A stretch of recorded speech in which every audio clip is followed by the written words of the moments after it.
Hi everyone. ಇವತ್ತು ನಾನು ಪಾಲಕ್ ಪರಾಟ ಮತ್ತು ಆಲೂ ಕಾಜು ಮಸಾಲಾನ ಮಾಡ್ತಾಯಿದ್ದೀನಿ.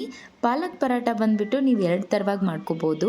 ಒಂದು ಪಾಲಕನ್ನು ಸಣ್ಣಾಗಿ ಕಟ್ ಮಾಡಿ ಹಿಟ್ಟಲ್ಲಿ ನಾದ್ಬಿಟ್ಟು ಮಾಡ್ಕೋಬೋದು. ಇನ್ನೊಂದು ಪಾಲಕನ್ನು ಗ್ರೈಂಡ್ ಮಾಡಿಬಿಟ್ಟು ಸಣ್ಣಾಗಿ ಪೇಸ್ಟ್ ಮಾಡಿನೂ ಕೂಡ ಹಿಟ್ಟಲ್ಲಿ ನಾದಿ ಮಾಡ್ಕೋಬೋದು. ಇದು ತುಂಬಾ ಟೇಸ್ಟಿಯಾಗಿರುತ್ತೆ. ಸೊ ತಡ ಮಾಡದೆ ಅದು ಹೇಗೆ ಮಾಡೋದು ಅಂತ ನೋಡೋಣ ಬನ್ನಿ.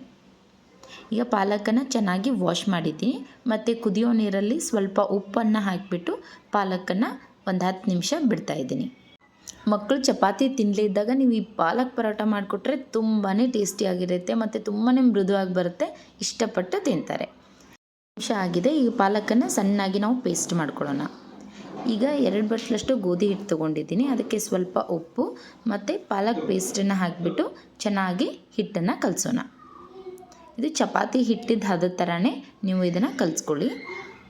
ಆಮೇಲೆ ಇದನ್ನು ಕೂಡ ಒಂದು 10 ನಿಮಿಷ ಹಿಟ್ಟನ್ನು ನಾವು ನೆನೆಯಲು ಬಿಡೋಣ. ಅಲ್ಲಿ ಹಿಟ್ಟು ನೆನೆಯೋದ್ರೊಳಗಡೆ ನಾನು ಆಲೂಗಡ್ಡೆನ ಬೇಯಿಸ್ಕೊತಾ ಇದ್ದೀನಿ. ನಾನು ಇದರಲ್ಲಿ ಹೋಲ್ ಆಲೂನೇ ಹಾಕಿಬಿಟ್ಟಿದ್ದೀನಿ, ಕಟ್ ಮಾಡಿ ಹಾಕಿಲ್ಲ.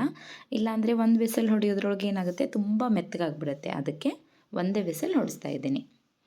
ಈಗ ಒಂದು ಪ್ಯಾನ್ಗೆ ಒಂದು ಸ್ವಲ್ಪ ಎಣ್ಣೆ, ಸ್ವಲ್ಪ ಜೀರಿಗೆ ಮತ್ತು ಸಣ್ಣಾಗಿ ಕಟ್ ಮಾಡಿಟ್ಟಿರುವಂಥ ಆನಿಯನನ್ನು ಹಾಕಿಬಿಟ್ಟು ಫ್ರೈ ಮಾಡ್ಕೊಳ್ಳಿ. ಇದು ಕೂಡ ಸ್ವಲ್ಪ ಬ್ರೌನ್ ಕಲರ್ ಬರೋವರೆಗೂ ಫ್ರೈ ಮಾಡ್ಕೊಳ್ಳೋಣ. ಈಗ ಒಂದು 3ರಿಂದ 4 ಹಸಿ ಮೆಣಸಿನ್ಕಾಯಿನ ನಾವು ಉದ್ದುದ್ದಾಗಿ ಕಟ್ ಮಾಡಿ ಇಟ್ಕೊಂಡಿದ್ದೆ, ಅದನ್ನು ಕೂಡ ಹಾಕ್ತಾಯಿದ್ದೀನಿ. ಮತ್ತು ಫ್ರೆಶ್ ಆಗಿ ಅಲ್ಲ ಬೆಳ್ಳುಳ್ಳಿ ಪೇಸ್ಟನ್ನು ಜಜ್ಕೋತಾ ಇದ್ದೀನಿ.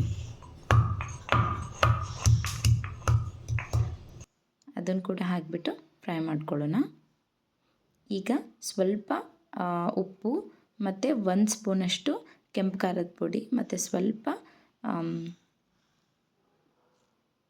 ಅರಿಶಿನ ಮತ್ತು 1 ಸ್ಪೂನಷ್ಟು ಕೊತ್ತಂಬರಿ ಪುಡಿನ ಅಂದರೆ ಧನಿಯಾ ಪುಡಿನ ಹಾಕ್ಕೊಳ್ಳೋಣ. ಈಗ ನಾನು ಕಾಜುನ ಹಾಕ್ತಾಯಿದ್ದೀನಿ.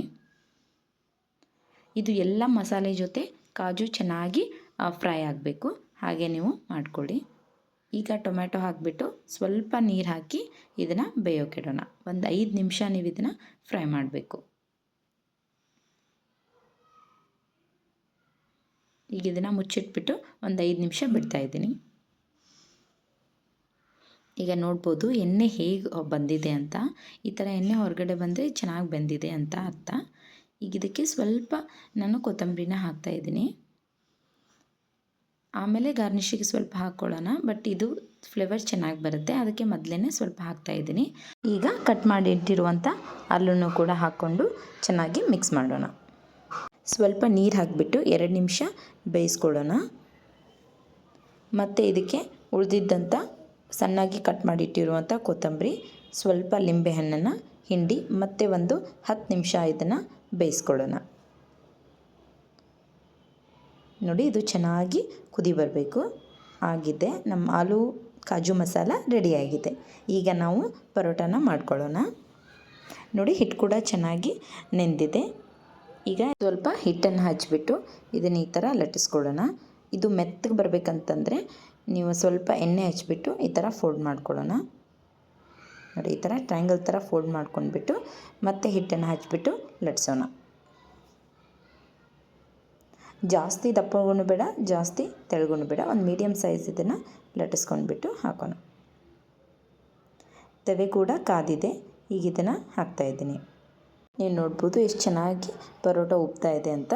ಈಗ ಮೇಲ್ಗಡೆನೂ ಕೂಡ ಸ್ವಲ್ಪ ಎಣ್ಣೆ, ಬೇಕಂದರೆ ಸ್ವಲ್ಪ ತುಪ್ಪನೂ ಕೂಡ ಹಚ್ಕೊಂಡ್ಬಿಟ್ಟು ಬಿಸಿ ಬಿಸಿಯಾಗಿ ಸರ್ವ್ ಮಾಡೋಣ.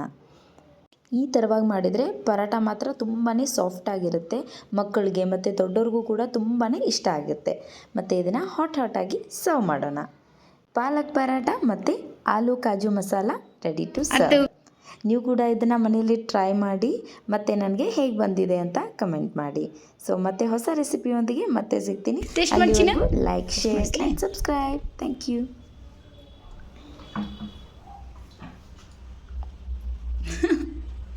ಹೆಂಗೈತೆ ಬಂಗಾರಿ?